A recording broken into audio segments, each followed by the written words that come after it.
He was an alcoholic, workaholic. Mom's was just kind of quiet. You know what I'm saying? Quiet and just seemed like she was lost, because I was lost. They used to always take me over to Grandma's house. I used to go to Grandma's house when I was a kid, 5, 6 years old. And I stayed with Grandma all the time. There wasn't no TV in our house. You know what I'm saying? And this man used to always come over there. See, my mother is my father's second wife. See, when my father, when I got older and I was looking at the birth certificate, Daddy was like 45, Mama was 21. So Daddy had kids before from his first wife. So that's going to end up in my story because, you know, I'm going to tell you the boogeyman really exists. Now, this man, I was over at Grandma's house. This guy used to always come in and beat Grandma up. Grandma used to always have black eyes. And then I used to try to save Grandma, and he used to beat me up and throw me in the next room. And he did whatever he did with Grandma, I just hear her screaming. But then he was come over there with me and do things to me. And this went on for a while. Now 5, 6, 7, 8, 9, 10 years old. And nobody never said nothing.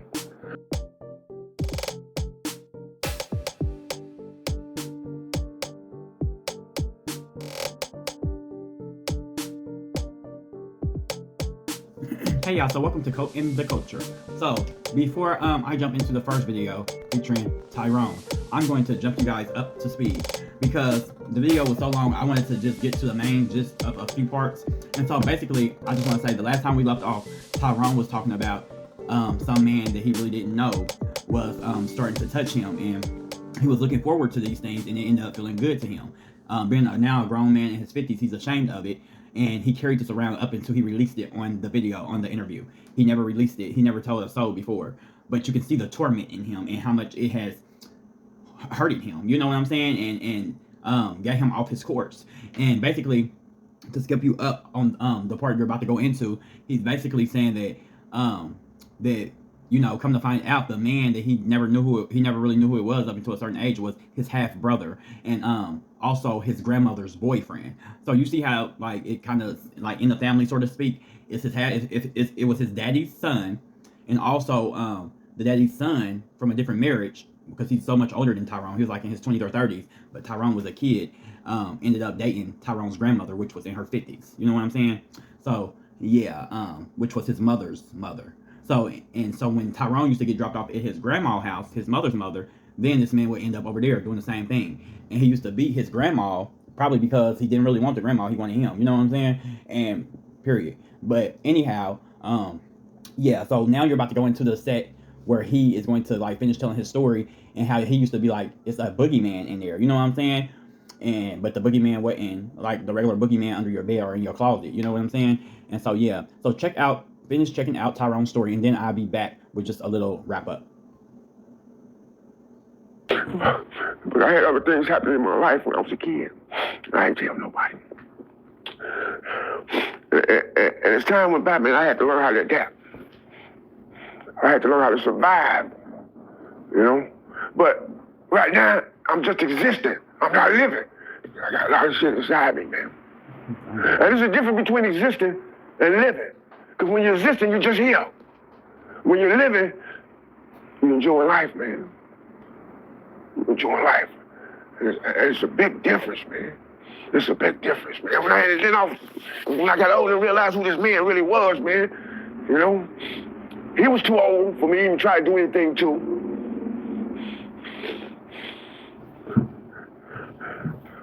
And I went to, at that time, my daddy, and his brothers didn't do nothing to him. I had uncles, but they were too slick and cool. They ran the streets. You know what I'm saying? They called my old man, rest in peace, his nickname was Hot. His brother's name was Johnny Cool. So man, they was some cool cats. But they had their own thing going on. And it wasn't me.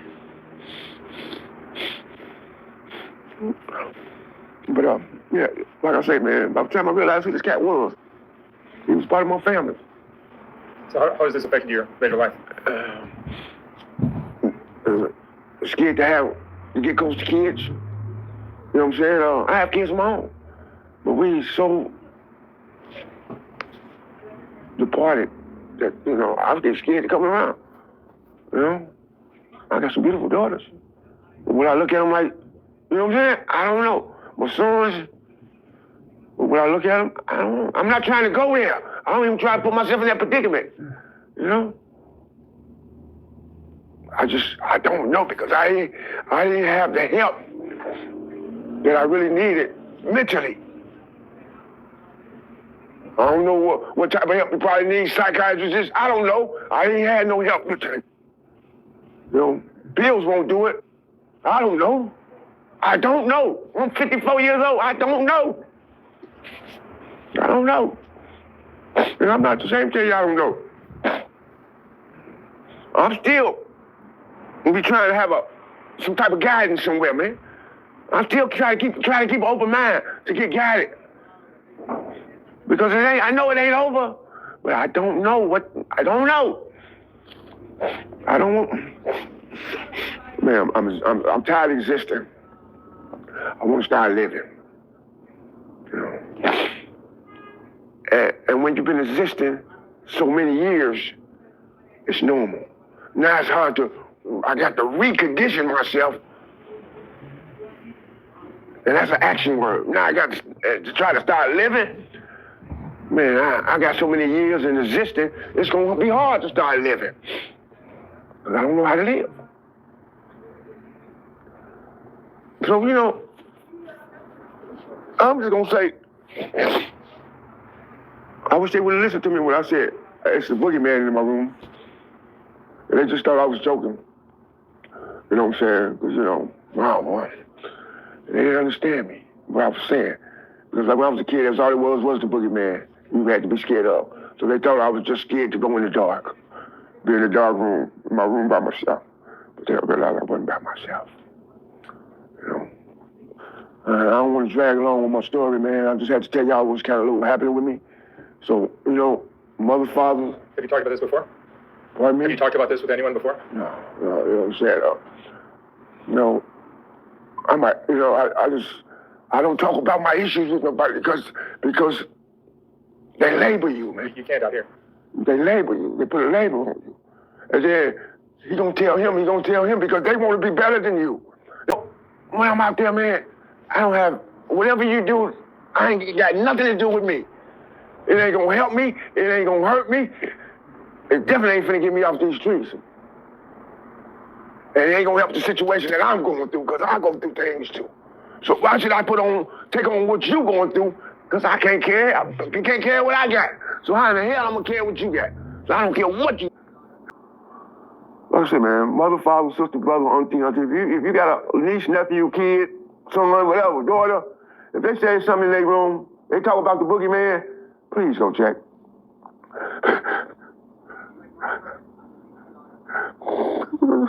It just might be something in that room. They're not lying about. It might not be what they say, but it's something in that room. You need to check. Okay, y'all, so you can see where Tyrone was saying that he had kids of his own. He's saying he got some sons, this beast mode, and he's got some beautiful daughters, but he is scared to be around them. You know what I'm saying? He don't know how he would react. He's been that torture in his mind, which I have a little respect for that. Now, I say that is one of the boundaries, like, people in this situation should take. He was so tormented. It ain't that he's a child molester or he's a pedophile. He's just so scared. And sometimes a healthy fear is good. A healthy fear. I'm not going to say this fear. I don't think he has the right people around him. You know what I'm saying? To kind of help him through this and where he could express himself. Because he should have a relationship with his kids. It's just, he just needs to know his boundaries. But when you don't have the right people in your life, the right people, you could end up, you see how he's kind of, I'm not going to say he's gone. He's just tormented on the inside. But yeah, and it's a shame that didn't nobody in his friend or family group kind of see what was going on, kind of like just advise him or guide him, you know, so to speak, you know, on how to have a relationship with the kids. You know what I'm saying? That's sad. Because then everybody loses. However, I would say something to take from that, if you're in a situation like that, especially with young kids, it's good to have a healthy fear. You know what I'm saying? You shouldn't be maybe alone with them. You know what I'm saying? Especially if this happened to you.